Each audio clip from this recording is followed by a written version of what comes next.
Camilo Torres fundamentalmente es un sentimiento y por tanto el camilismo es una prolongación de ese sentimiento. Cuando yo pienso en los estadistas, cuando uno piensa en los teóricos, piensa en una figura más o menos gris, taciturna, ¿cierto? Pero en Camilo uno no puede pensar sino en la bulla y la alegría. Yo no tuve la posibilidad de conocerlo, pero lo que uno conoce del Camilo que le transmiten, primero la gente que sí estuvo con él, y dos, sus textos, es que era un hombre activo. Yo me lo imagino saltando, yo me lo imagino gritando, yo me lo imagino bailando, yo me lo imagino moviéndose. Por eso, más que una idea, me parece que Camilo es más un sentimiento. Las figuras cristianas y religiosas de todo el mundo son muy sentimentales, precisamente. Son muy eso, ¿no? Son muy aventureras en el sentido de la incertidumbre, ese juego entre la certeza de la vida postterrenal y la incertidumbre de la vida terrenal hace que sea apasionante las vidas con ese componente religioso. Y creo que esa mezcla de Camilo es de una educación en Bélgica, de una formación religiosa, de una apuesta política y de un compromiso con la gente. Entonces, el Camilo que se va al barrio Tunjuelito a trabajar con la gente, el Camilo que se inventa la facultad de sociología, el Camilo que se hace capellán de la Nacional. Ese es un Camilo, digamos, con una magia y con una capacidad de atracción muy grande. Entonces, por eso digo que es más un sentimiento, como lo dije, que un pensamiento, sin negar pues, su parte teórica, por supuesto.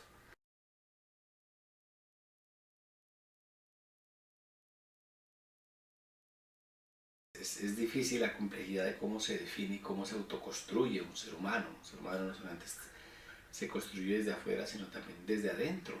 El giro de Camilo, por ejemplo, de optar por el sacerdocio, es un giro de una persona con una apuesta grande, como que apostaba a lo grande. El mismo giro de Camilo cuando decide dejar su labor, digamos, eclesial para dedicarse a una labor más política, es un giro muy grande, ¿no? La apuesta por su liderazgo del Frente Unido es muy grande y su paso al Ejército de Liberación Nacional también. Es decir, uno diría que es un hombre de momentos épicos, ¿no? O por lo menos así lo leemos ahora, no sé él mismo cómo se vería, pero siento que era un hombre que también fue moldeándose, el Camilo que existe hoy, se fue moldeando por sí mismo.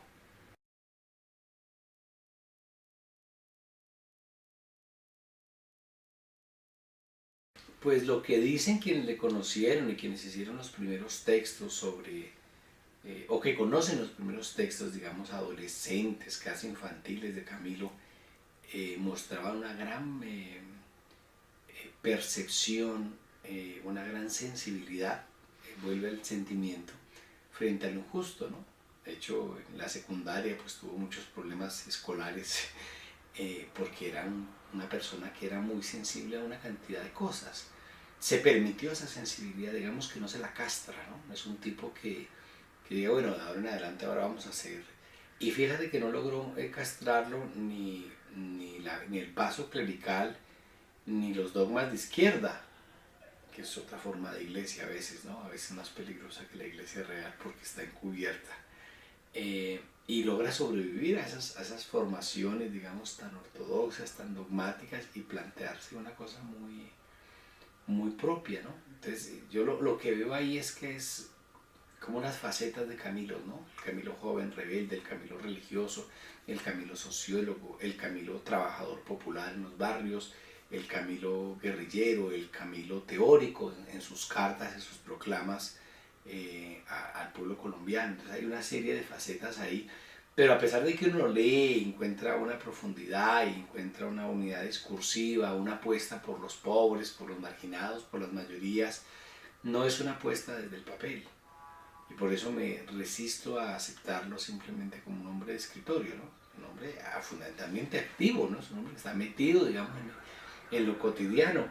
¿Qué tan acertado o desacertado fue en sus decisiones? Bueno, eso lo dirá la historia. ¿No? Todavía es muy temprano para tomar decisiones, pero lo que uno sí siente es que se la jugó por lo que él creía. Es más, yo creo que sabía que algunas de sus decisiones eran reprochables a los ojos de otros y otras, ¿no? Como volverse cura o dejar de serlo, o irse pa'l monte, o apostar por los pobres, pero me parece que tiene una convicción interna que es lo que lo mantiene.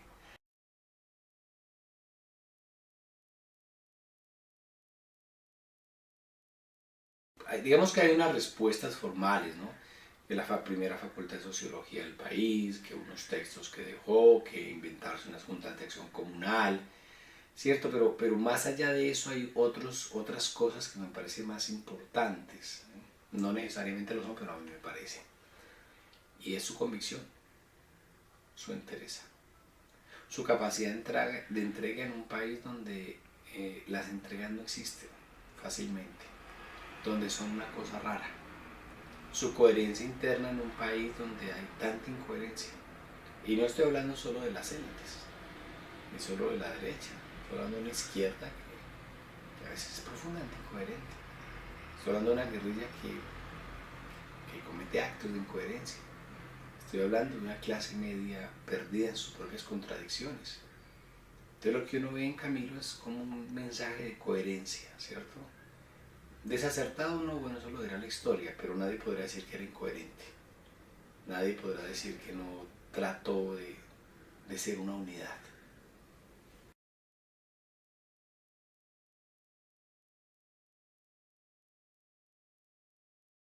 A ver, ¿qué es un sentimiento camilista?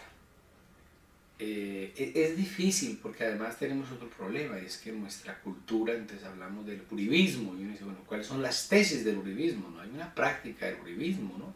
El santismo, ¿no? El samperismo, pero uno dice, ¿eso realmente es unismo? Es decir, hay un decálogo de principios que le permita decirlo uno con la fuerza con que uno dice marxismo, anarquismo, keynesianismo, neoliberalismo, que tiene un cuerpo, un corpus, digamos, doctrinario, teórico, unas bases, unas premisas. Entonces, en un país como estos, pues cualquier cosa se le coloca el ismo. Pero si yo tuviera que colocar el mismo a Camilo, no lo colocaría en términos de sus teorías, que también es una colcha de retazos, y lo digo con todo respeto, porque todos los pensamientos finalmente son colchas de retazos, ¿no? De quien le ha leído, de quien le ha enseñado, de quien le ha marcado un sello particular. Entonces, en ese sentido, a mí Camilo me parece que sí, él coge elementos de diferentes autores, pero además lee de una manera diferente, ¿no? La Iglesia la lee a su manera, ¿no? El marxismo, y lo lee a su manera, la sociología, y la construye a su manera. Pero más que eso, yo creo que el gran legado de Camilo es ese sentimiento, ¿no? Uno dice un amor por los pobres, una fe en el triunfo, una constancia en la lucha, que no necesariamente y para nada tiene que ser en alusión al Ejército de Liberación Nacional, ¿no? La constancia en la lucha permanente y en cosas. Por ejemplo, fíjate una cosa muy interesante. Camilo es un estudioso. Sus estudios sobre sociología en Bogotá, sobre la pobreza en Bogotá, son importantes, son muy relevantes. Hace poco, cuando se cumplían los 50 años de la muerte en combate de Camilo en una universidad, en una conferencia, uno de los estudiantes me interpeló para decir cuál es el mejor camino para seguir a Camilo. Y yo dije estudiar. Sin duda, si Camilo estuviera con nosotros, pediría lo que algunas personas pedimos. Necesitamos mejores ingenieras, mejores agrónomos, mejores médicas, mejores abogados. Necesitamos gente profesional. Entonces yo creo que eso, por ejemplo, hace parte de lo que le dice. Camilo es un llamado de atención a ser estudiosos. Camilo dejó una herencia que la izquierda no ha podido recoger, que es un mensaje de unidad. Camilo dejó un mensaje de compromiso con los pobres. Entonces cuando se habla del camilismo, sin poder entrar a definir, no porque no hayan elementos teóricos, sino porque incluso voy a decir algo un poco herejético, si la palabra existe además, y es, ¿necesitamos un decálogo del pensamiento de Camilo o nos basta su ejemplo? Cuidado, el ejemplo no es poca cosa. Y si los colombianos y las colombianas fuéramos capaces de entender la coherencia interna y el compromiso de Camilo y su fe en sus convicciones, yo creo que eso ya sería un legado muy, muy grande para el país. Si solo miráramos ese aspecto, ¿no? Su amor por el conocimiento, su respeto por la discusión, por ejemplo, con los marxistas, que es una discusión muy interesante, su reconocimiento por las mujeres en un momento de la historia en que, bueno, ahora es mucho más fácil hablar de género, pero hace más de 50 años pues no dejaba de ser una cosa novedosa. Su afán por comprometerse e ir a meterse en el barro con la gente y comprometerse con la gente. Su experiencia periodística, incluso cuando funda el Frente Unido y cómo se dedica a construirlo. Es decir, hay una cantidad de enseñanzas muy concretas de su práctica que a veces uno se preguntaría si tuviese uno que escoger entre el ejemplo práctico de Camilo o su teoría. Yo creo que hay que rascar más del ejemplo práctico, sin desconocer por supuesto sus aportes, sus documentos, sus análisis de la coyuntura, pero me parece que hay una cotidianidad de Camilo que no se puede perder.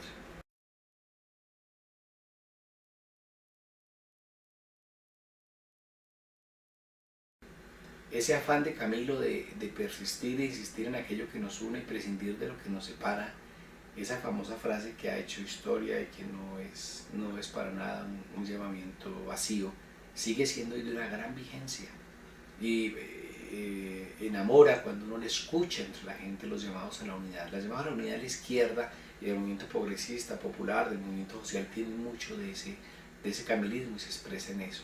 Se expresa también en los debates éticos. Entonces hay organizaciones que han tenido serios debates éticos frente a diferentes aspectos de la vida nacional y ahí se observa el camilismo. Claro, también hay camilistas de moda, como hay marxistas de moda, como hay socialdemócratas de moda y todo eso lo entendemos, yo lo entiendo perfectamente, ¿no? Por supuesto no quiere decir que lo perdone o que lo comparta, ¿no? Entonces también hay religiosos que se les dan de camilistas cuando llega la ocasión, ¿no?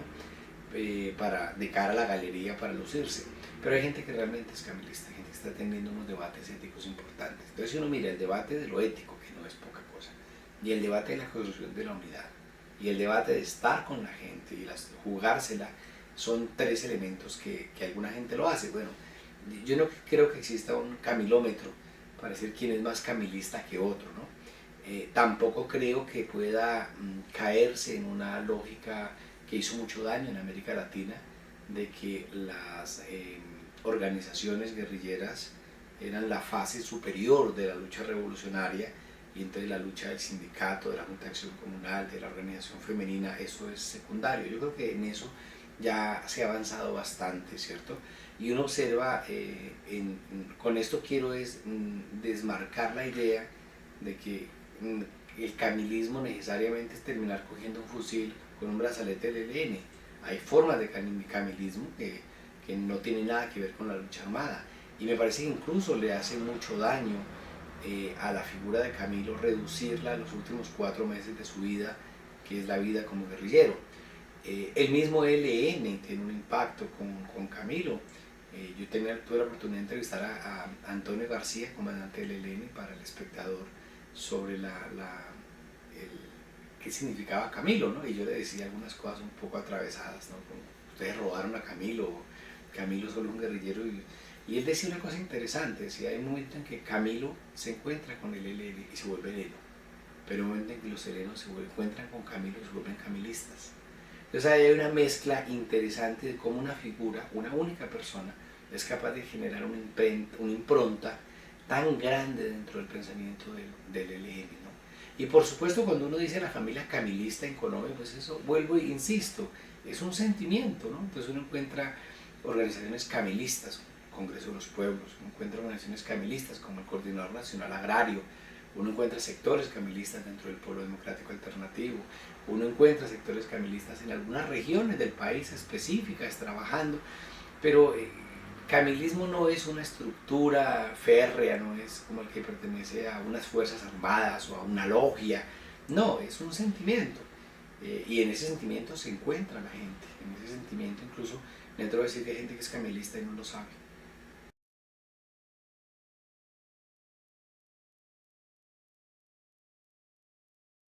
Hablemos del concepto de unidad, por ejemplo. La unidad es un requerimiento, es un requisito, es una necesidad, ahora, aquí y ahora, fundamental, frente a lo que se viene con todo eso que se llama la paz. Pero los no camilistas no están éticamente menos comprometidos a llamar a la paz. Ahora, lo que uno espera del camilismo es que se la jueguen por la paz, en el sentido de lo que es la paz con justicia social, no la paz acomodada, no la paz de las ONGs, no la paz de las pequeñas dádivas, de las pequeñas limosnas que lleguen a las regiones, sino una paz con justicia social. Eso esperaría uno, es decir, coherencia. Uno esperaría que el llamado a la unidad implique el respeto y el tender puentes y persistir y volver a persistir frente a otras fuerzas políticas de otros sectores del país político que también están necesitando y queriendo establecer puentes para construir procesos de unidad. Pienso que el camilismo debe plantearse el debate ético serio. Cuando uno ve en algunas regiones de este país personas que posan de camilistas, ¿no? Y son corruptos y le roban los 2 pesos al vecino y están pensando en el proyectico para vender la conciencia, pues me parece que eso es un mal ejemplo del camilismo. Es decir, 3 cosas a mencionar sería el trabajo por una coherencia y una apuesta a favor de los pobres, que en el caso de la paz sería una paz con justicia social, así tal cual. Lo importante no es la paz, es la paz con justicia social en términos de una coherencia, de una integridad discursiva. Segundo, un llamado y una acción por la unidad. Ya no solo es el llamado, sino qué pasos has dado realmente por la unidad. Y lo otro, un debate ético sobre qué tipo de izquierda tenemos. Porque es que hay cosas que no son compatibles con un discurso camilista.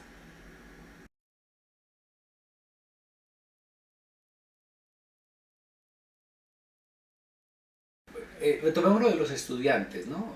Un estudiante camilista es un estudiante que asume que el conocimiento es fundamental para transformar.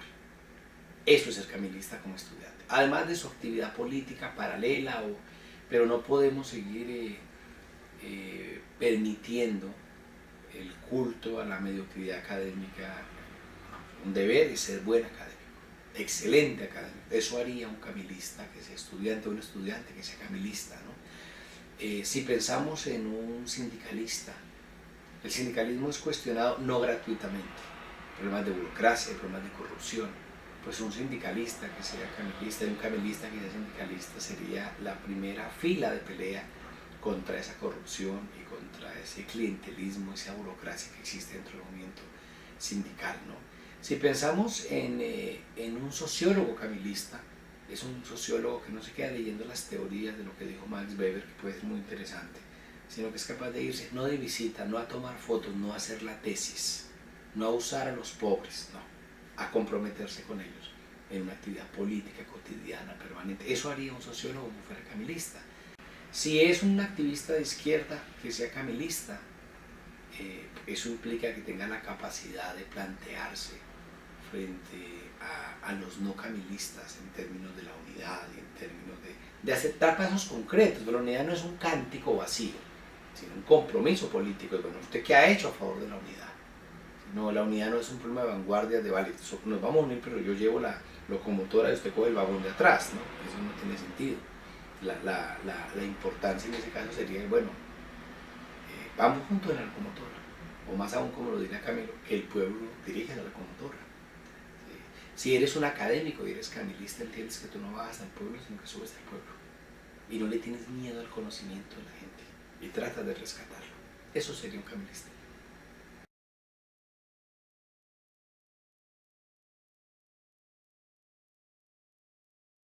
Claro, es muy aventurero y muy difícil decir, si Camilo hoy estuviera vivo, haría la paz, negociaría, se iría a La Habana, se volvería rockero, escribiría poemas, se vincularía al ejército zapatista, continuaría en el monte con el ELN. Es muy aventurero decir eso, porque los hombres tienen sus ciclos y lo que cuando ese ciclo vital termina, pues todo lo que viene después son especulaciones. Pero retomando sus enseñanzas, uno diría que cualquier decisión que hubiera tomado hubiera tratado de ser coherente. Y digo tratado de ser coherente porque ser coherente no es fácil. Ser coherente es una cosa profundamente compleja en un ser humano. el aprender a asumir una decisión y mantenerla por el tiempo. Pero creo que si Camilo estuviese vivo hoy, estaría llamando a la unidad y llamando a la coherencia ética de las transformaciones. Lo demás creo que, digamos, en lo concreto, si votaría por el polo o qué pensaría de Santos, me parece que no habría de dónde, pero yo no me atrevo a rascar de dónde sacar información para responder en su nombre, lo que más además me parecería atrevido.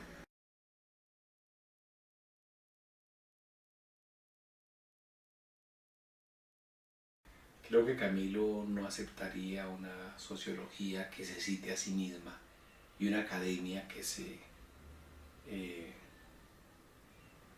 solaza en sus propios artículos que no lee nadie, sino que estaría diciendo, mano, vamos al terreno, vamos a Arauca, caminamos para Cauca, a ver qué pasa en Putumayo. Camilo creo que no se conformaría con análisis superficiales, sino que estaría diciendo, venga, mano, estudiemos de manera juiciosa. Ese es el Camilo que yo me imagino, ¿no? Entonces en ese sentido uno dice, yo comparto ese sentimiento, entonces en ese sentido pues sí sería camilista, pero creo que uno es una mezcla de cosas, ¿no? Una mezcla de Marx, una mezcla de Camilo, eh, una mezcla de... No me ocurren más autores, pero por supuesto uno ha leído también al Quijote, ¿no? Y ha leído uno a Homero, y ha leído uno a incluso la Divina Comedia de Dante Alighieri, entonces uno es una mezcla de... Yo no creo tampoco que sea justo ni con Camilo, ni con las personas volverlas solo exclusivamente camilistas, ¿no? Realmente los seres humanos, como Camilo lo era, somos una mezcla de cosas y unas complejidades que van más allá de eso. Pero a pesar de esa complejidad que es Camilo, yo me quedo con su idea de Camilo como sentimiento.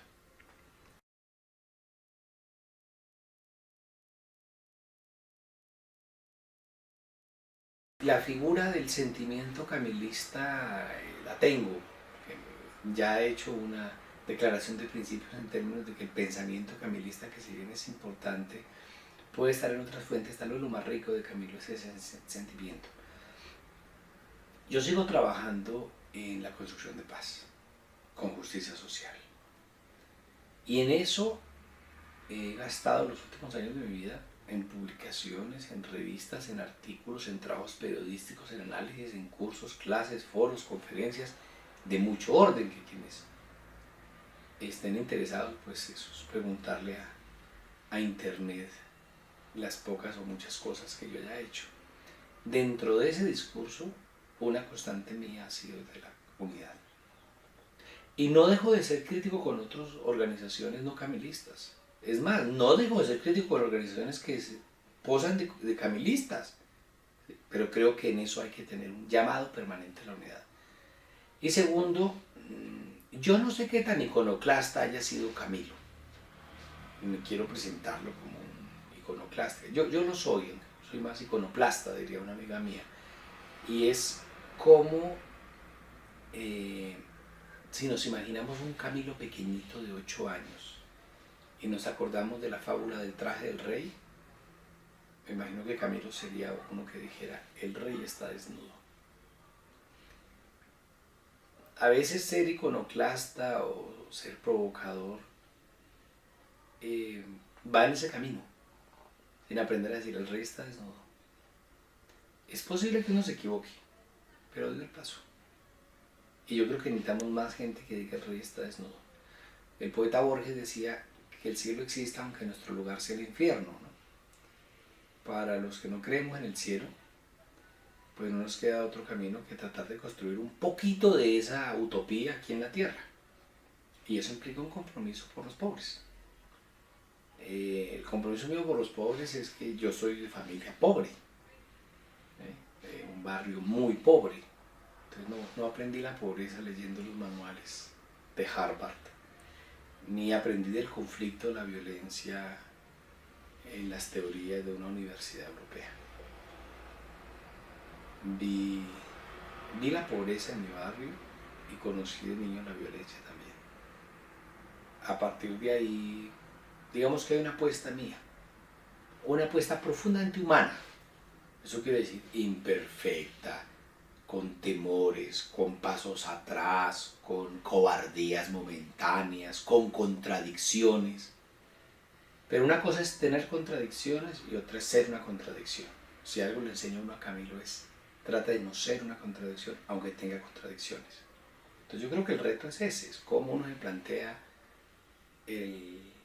la apuesta.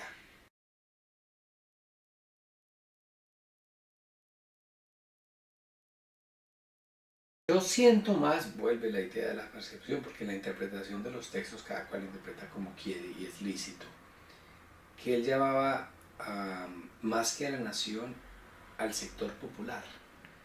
Cuando él habla de las clases populares, de las mayorías, las diferentes figuras que él utiliza para decir lo mismo, está evocando es a lo que llamaríamos hoy en día el pueblo, o lo que algunos dicen muy cariñosamente, de ninguna manera despectivo, el pueblito. Ese es nuestro pueblito. Esos que le están enseñando a uno cada día, pues son, digamos, un proyecto colectivo. Pero ese proyecto colectivo no se resuelve con la palabra nación. La palabra nación es una palabra tramposa, porque además no existen naciones en el mundo, en términos de una unidad cultural, homogénea, bla, bla, bla, bla, bla. Los kurdos, pues, la nación kurda, bueno, pues ahí tienen tantos lenguajes que ni siquiera se pueden hablar entre ellos. Y hay diferencias, comidas y lenguas y culturas, subculturas si los queremos, aunque esta palabra es muy fea, dentro de la cultura kurda. Entonces al final es que es una nación, ¿no? Eso tiene mucho de embeleco. Yo no caería en eso porque además Colombia tampoco es una nación, ¿no? Alguien diría nación de naciones. Pero creo que digamos que si Camilo tuviera que definir su nación, entre comillas, su nación serían los pobres. Es decir, que no es una oferta, no es una apuesta por una definición política, por un sujeto político llamado nación, sino por un sujeto político llamado pobres.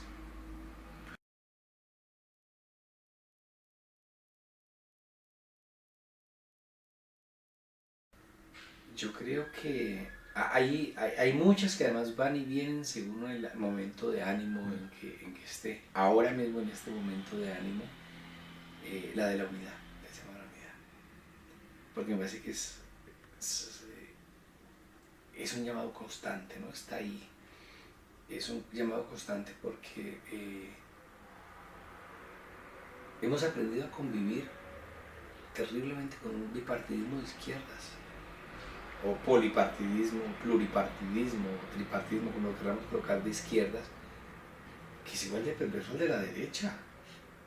Entonces me parece que el llamado de Camilo es de los más grandes que hay, no porque sea lo más importante, pero sí tal vez lo más necesario en esta coyuntura. Entonces por eso yo lo tengo como muy, muy permanente, ¿no? Entonces sentarse uno, por ejemplo, a hablar con los compañeros de congreso y decirles, oiga, los compañeros de marcha están pensando cosas que son positivas, que vale la pena escucharlas. Y sentarse con los compañeros de marcha y decirles, oiga, mano, los camilistas tienen cosas para decir y para compartir. El no tener militancia política me ha permitido, digamos, o he corrido con la suerte de ser invitado a varios escenarios diferentes de la izquierda y que me escuchen. No, eso no quiere que me van a hacer caso, yo no soy nadie importante, pero por lo menos que me escuchen. Y esa idea de Camilo de llamar a la unidad, yo creo que por la coyuntura que vive el país, frente al riesgo del paramilitarismo, frente al avance de la derecha, frente al riesgo de que las dádivas de la paz terminen siendo platos de lentejas para vender al prójimo, el llamado a la unidad se impone. En estos días, en Barranca, con compañeros y compañeras, le plantean a uno ese debate, ¿no? El debate de que haya agendas superiores a los partidos.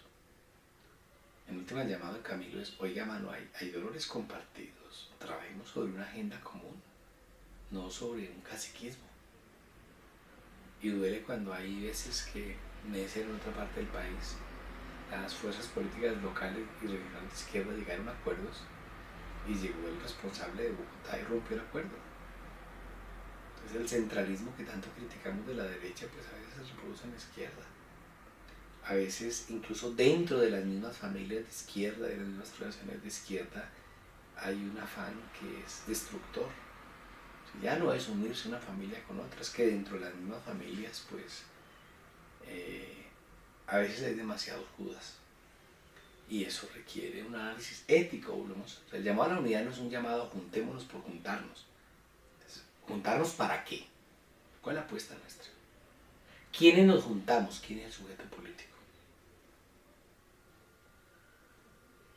¿Bajo qué reglas de juego?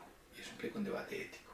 Es decir, la unidad tomada en serio implica un replanteamiento de la izquierda.